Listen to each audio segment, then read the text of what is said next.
नमस्कार, मैं हूं आपके साथ ज्योति यादव और आप देख रहे हैं एसडी न्यूज नेटवर्क पर आज की बड़ी खबरें फटाफट अंदाज में। बंगाल कैबिनेट का बड़ा विस्तार, 35 मंत्रियों ने ली शपथ। पश्चिम बंगाल में मुख्यमंत्री शुभेंदु अधिकारी सरकार का पहला बड़ा मंत्रिमंडल विस्तार हुआ है।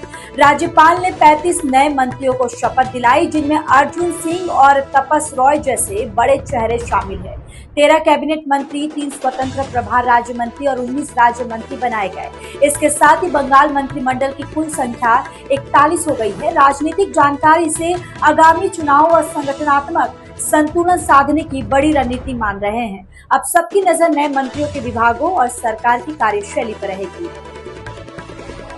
सीबीएसई पर राहुल गांधी के गंभीर आरोप। कांग्रेस नेता राहुल गांधी ने सीबीएसई की परीक्षा मूल्यांकन प्रक्रिया पर गंभीर सवाल उठाए। उनका दावा है कि छात्रों की उत्तर पुस्तिकाएं हाईटेक स्कैनर की जगह मोबाइल फोन से स्कैन की जाए, जिससे मूल्यांकन में गड़बड़ियां हुई। राहुल ने आरोप लगाया कि टेंडर की शर्तों में बदलाव कर एक खास वेंडर को फायदा पहुंचाया गया। उन्होंने शिक्षा मंत्री धर्मेंद्र प्रधान और केंद्र सरकार पर भी निशाना साधा। हालांकि अभी तक सीबीएसई की ओर से इन आरोपों पर विस्तृत जवाब नहीं आया है। मामला अब शिक्षा व्यवस्था की पारदर्शिता पर नई बहस छेड़ सकता है। दिल्ली के एसपीए भवन में लगी आग। दिल्ली के आईटीओ स्थित school of planning and architecture की इमारत में सोमवार सुबह आग लग गई। मौके पर दमकल की 8 गाड़ियां पहुंची और कई घंटों की मशक्कत के बाद आग पर काबू पाया गया। शुरुआती रिपोर्ट में शिक्षा मंत्रालय के कार्यालय में आग लगने की बात कही गई थी, लेकिन बाद में मंत्रालय और फायर विभाग ने इसे गलत बताया। शुरुआती जांच में एसी यूनिट की खराबी आग की वजह मानी जा रही है। राहत की बात ये रही कि इस घटना में कोई जनहानि नहीं हुई और अब आग लगने के सही कारणों की जांच जारी है। कॉकरोच जनता पार्टी का जंतर मंतर प्रदर्शन। कॉकरोच जनता पार्टी के संस्थापक अभिजीत दिपके 6 जून को भारत लौटने के बाद दिल्ली के जंतर मंतर पर प्रदर्शन करेंगे। उनका मुख्य मुद्दा शिक्षा मंत्री के इस्तीफे की मांग है। सोशल मीडिया पर तेजी से लोकप्रिय हुई इस मुहिम के इंस्टाग्राम पर 2 करोड़ से अधिक फॉलोअर्स हो चुके हैं। अभिजीत फिलहाल अमेरिका में पढ़ाई कर रहे हैं और पहले आम आदमी पार्टी की सोशल मीडिया टीम का हिस्सा भी रह चुके हैं। अब उनकी वापसी और प्रस्तावित प्रदर्शन को लेकर राजनीतिक हलकों में चर्चा तेज हो गई है। नीट री एग्जाम पेन पेपर मोड में ही होगा। सुप्रीम कोर्ट ने नीट री एग्जाम को कंप्यूटर आधारित परीक्षा कराने की मांग फिलहाल खारिज कर दी है। कोर्ट ने कहा कि मौजूदा हालात में परीक्षा का तरीका बदलना संभव नहीं है, इसलिए 21 जून को परीक्षा पेन पेपर मोड में ही होगी। सुनवाई के दौरान परीक्षा सुरक्षा, एआई निगरानी, बायोमेट्रिक सत्यापन और डिजिटल प्रश्न पत्र जैसे सुधारों पर भी चर्चा हुई। कोर्ट ने मामले की अगली सुनवाई जुलाई में तय की है, यानी लाखों छात्रों के लिए फिलहाल परीक्षा प्रक्रिया में कोई बदलाव नहीं होगा। देश भर में हीट वेव खत्म, मौसम हुआ सुहाना। देश के अधिकांश हिस्सों में बारिश और आंधी के कारण तापमान में गिरावट दर्ज की गई है। मौसम विभाग ने कहा कि फिलहाल देश भर में हीट वेव की स्थिति समाप्त हो गई है। राजस्थान के जैसलमेर में रेतीला तूफान देखने को मिला, जबकि उत्तर प्रदेश और उत्तराखंड में कई इलाकों में बारिश हुई। उत्तराखंड के चंपावत में उफनती नदी में फंसे 50 से ज्यादा श्रद्धालुओं का सफल रेस्क्यू किया गया। मौसम विभाग के अनुसार आने वाले दिनों में भी कई राज्यों में बारिश का दौर जारी रह सकता है।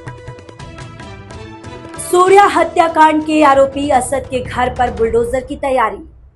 गाजियाबाद में छात्र सूर्या चौहान हत्याकांड के आरोपी असद के घर पर प्रशासन ने कार्रवाई की तैयारी शुरू कर दी है।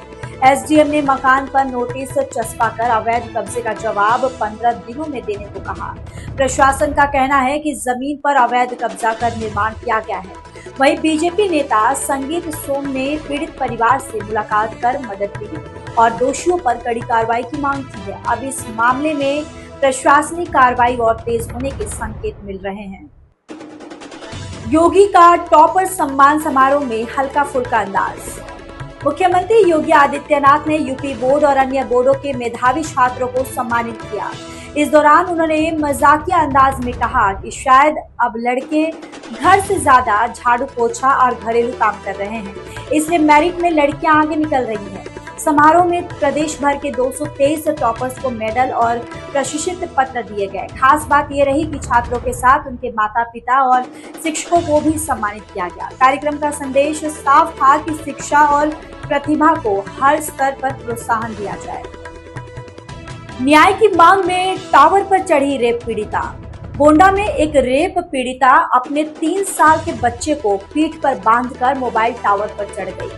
महिला का आरोप था कि एफआईआर दर्ज होने के बावजूद आरोपी की गिरफ्तारी नहीं हो रही है। करीब 6 घंटे तक चले हाई वोल्टेज ड्रामे के बाद डीएम के आश्वासन पर महिला नीचे उतरी। मौके पर प्रशासन और पुलिस के वरिष्ठ अधिकारी मौजूद रहे। घटना ने एक बार फिर पीड़ितों को समय पर न्याय दिलाने और पुलिस कार्रवाई की गति पर सवाल खड़े कर दिए हैं। अमेरिका ईरान तनाव फिर बढ़ा। अमेरिका ने दावा किया कि उसने ईरान की रडार और ड्रोन कंट्रोल साइट्स पर सैन्य कार्रवाई की है। अमेरिकी सेना के मुताबिक यह हमला अमेरिकी ड्रोन गिराए जाने के जवाब में किया गया। दूसरी ओर ईरान ने भी जवाबी कार्रवाई का दावा किया है।